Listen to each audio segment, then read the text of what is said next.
Bismillahirrahmanirrahim. Assalamualaikum warahmatullahi ta'ala wabarakatuh. Alhamdulillah wassalatu wassalamu ala rasulillah amma ba'dah. Ini ada pertanyaan dari teman-teman OASE. Yang pertama pertanyaan, bagaimana struktur organisasi dari OASE? Struktur organisasi dari OASE, yang mana OASE ini yang kami maksud adalah OASE dalam bentuk LSO, lembaga semi otonom. Maka OASE dalam bentuk lembaga semi otonom tersebut mempunyai yang pertama ketua, kemudian ada sekretaris dan bendahara, kemudian ada 3 bidang, yaitu litbang, penelitian dan pengembangan, kemudian selanjutnya adalah RT rumah tangga, dan yang ketiga adalah humas. Untuk ketua umum tugasnya sudah jelas.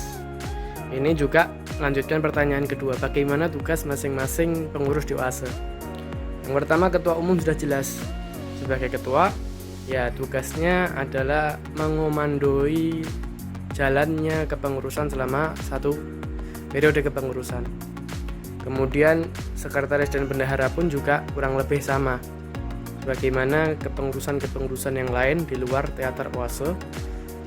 Dan yang selanjutnya adalah bidang-bidang. Nah, ini mungkin yang perlu kita perjelas. Yang pertama adalah litbang. Litbang itu penelitian dan pengembangan.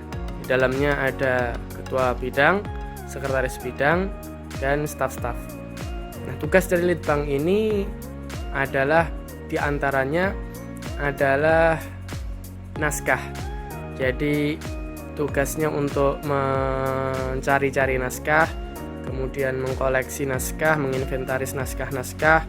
Dari segi pengolahan keteateran juga itu bisa masuk dari litbang, yang mana biasanya litbang juga membawahi daripada proker Sarasehan Sastra dan proker-proker yang berbau naskah lainnya.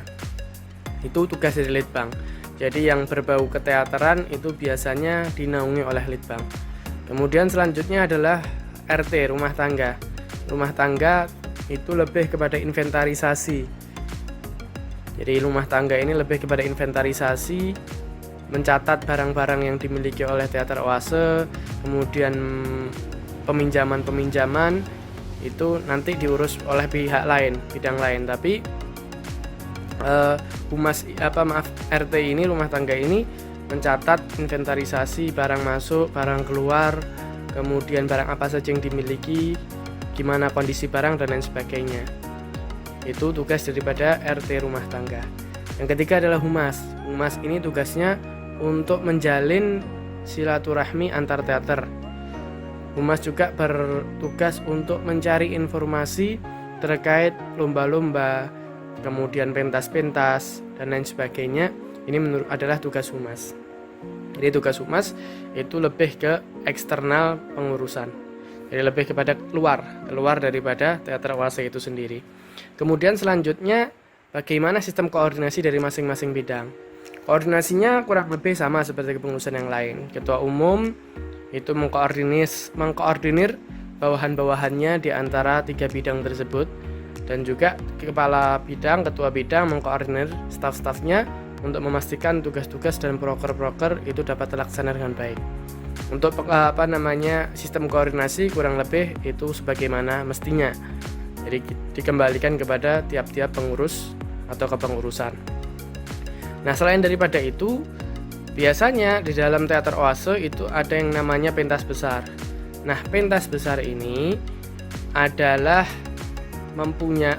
pentas besar ini mempunyai kepanitiaan sendiri. Dan biasanya kepanitiaan ini terdiri dari anggota LSO OASE ataupun non-anggota yang merupakan mahasiswa sastra Arab ataupun terkadang alumni. Nah, dari kepanitiaan ini itu ada tiga bagian penting. Yang pertama bagian keproduksian, yang kedua adalah bagian pemanggungan, dan yang ketiga adalah bagian stage manager. Nah, pada kali ini saya akan fokus untuk membahas masalah pemanggungan. Nah, apa sih tim pemanggungan OASE itu? Tim pemanggungan OASE itu adalah tim yang berfokus untuk mengatasi ataupun mengatur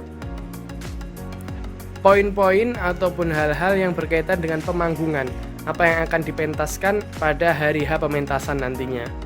Nah, apa saja tugas dari tim pemanggungan? Maka tugas dari tim pemanggungan ini tergantung daripada bidangnya. Nah, bidang pemanggungan itu yang pertama ada sutradara dan astrada. Yang kedua ada aktor dan aktris. Nah, biasanya sutradara, astrada, dan para aktor ini masuk dalam bidang keaktoran. Kemudian ada lagi bidang naskah. Biasanya naskah ini itu tugasnya itu adalah mencarikan naskah bisa ataupun menerjemahkan naskah juga bisa. Jadi apabila tim naskah ini punya referensi naskah yang bisa jadi diambil dari litbang kemudian disodorkan kepada sutradara, maka ini bisa. Atau misal sutradara sudah mempunyai naskah tersendiri yang ingin dipentaskan, kemudian sutradara mengalihkan tugas penerjemahan ataupun tugas untuk memahami naskah tersebut secara mendetail kepada tim naskah. Jadi nanti tim naskah memahami kemudian menerjemahkan naskah tersebut. Kemudian juga mengedit pula apabila memang diberi tugas oleh sutradara untuk mengedit, tapi juga bisa sutradara mengedit langsung naskah yang ada. Itu yang pertama dari tim naskah. Kemudian ada tim musik. Tim musik tugasnya jelas, tapi tetap di bawah aturan ataupun di bawah pengawasan sutradara, yaitu tugasnya adalah bagaimana pementasan ini dapat berjalan dengan iringan musik. Baik musik itu nanti musik live ataupun musik secara recording, ataupun bagaimana menggunakan alat musik ataupun menggunakan bunyi-bunyian alami. Maka yang jelas tim musik itu mempunyai tanggung jawab dan kewajiban untuk membuat suasana pementasan itu lebih hidup dengan adanya nada-nada dan alunan-alunan irama musik yang dimainkan oleh tim musik itu sendiri. Kemudian selanjutnya adalah tim setting. Tim setting itu tugasnya ya untuk menyediakan properti ataupun kebutuhan-kebutuhan yang ada di dalam pementasan. Baik kebutuhannya itu kebutuhan ataupun setting yang sifatnya tetap tidak bergerak ataupun setting yang sifatnya bergerak. Maka itu adalah menjadi tanggung jawab daripada tim setting. Jadi tim setting tugasnya ya membuat daripada properti, kemudian mencarikan barang-barang yang memang dibutuhkan dan lain sebagainya. Itu adalah tugas tim setting. Kemudian selanjutnya adalah tim lighting, pencahayaan.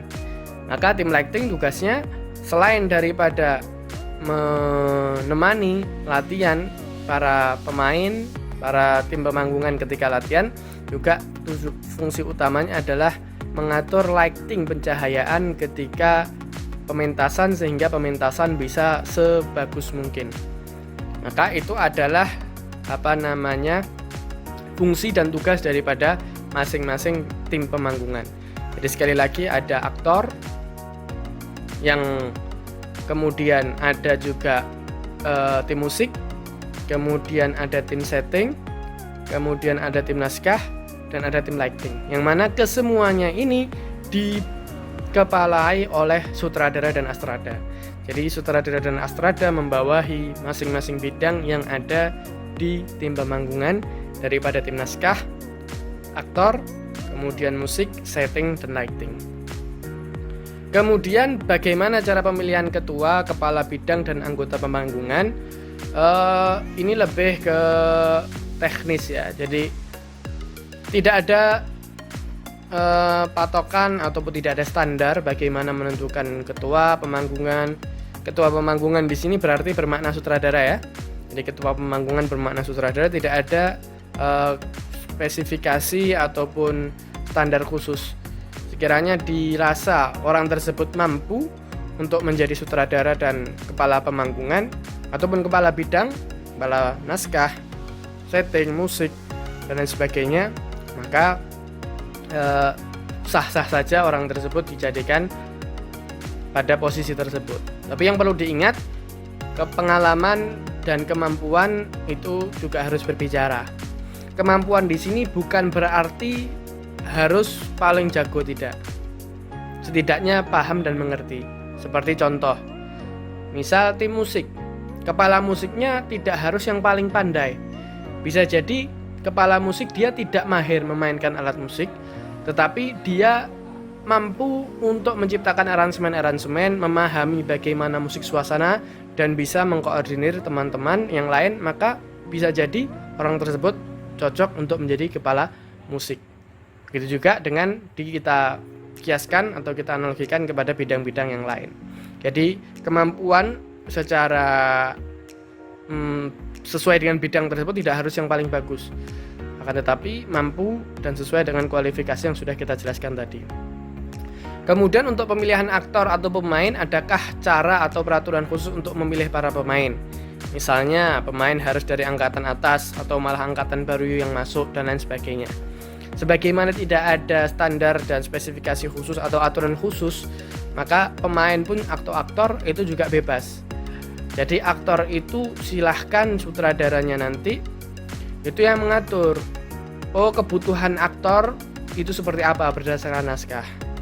Berdasarkan naskah yang misal sudah disunting oleh sutradara dan tim naskah, maka sekiranya yang cocok memerankan si fulan misal adalah si A, yang cocok memerankan peran ini adalah si B, berdasarkan hasil ataupun dari casting. Maka tidak ada aturan khusus angkatan atas, angkatan bawah, yang penting punya kemauan. Karena biasanya yang terpaksa itu akan menjadi tanda kutip beban selama proses menuju hari H. Jadi yang penting mau, dan juga harus dibuat suasana semenyenangkan mungkin ketika latihan, menyenangkan tapi tetap serius.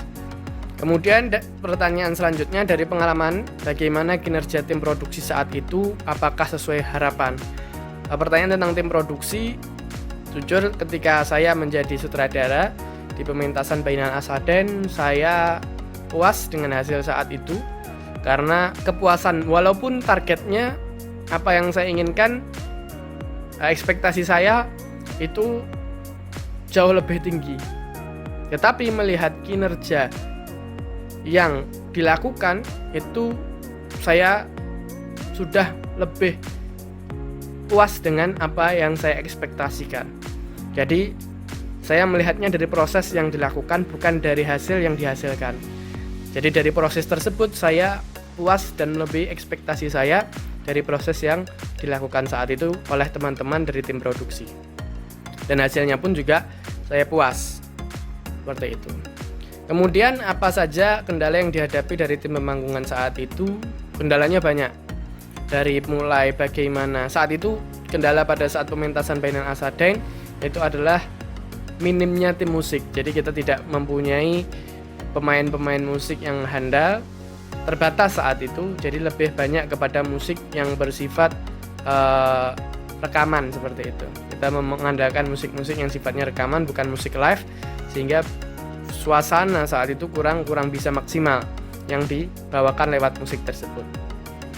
Dan juga kendala yang pasti ada itu kendala daripada menertibkan semua tim pemanggungan yang ada, menertibkan pemain, aktor, bagaimana kita bisa membuat latihan itu selama beberapa bulan yang intens itu menjadi latihan yang menyenangkan, yang membawa arti dan menjadi sebuah pengalaman yang berkesan.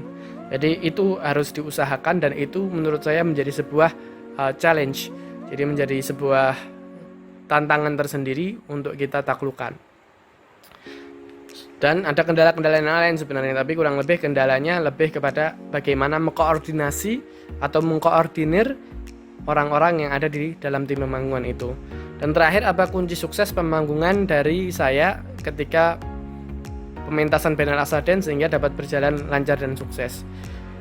Kunci sukses saya rasa kembali ke masing-masing, tapi saya percaya saat itu ketika kita saat itu berproses, maka saya berkali-kali mengatakan bahwasanya hasil dari yang kita rasakan itu bukan hanya ketika hari H nantinya, tetapi apa yang kita bisa dapatkan setelah hari H tersebut.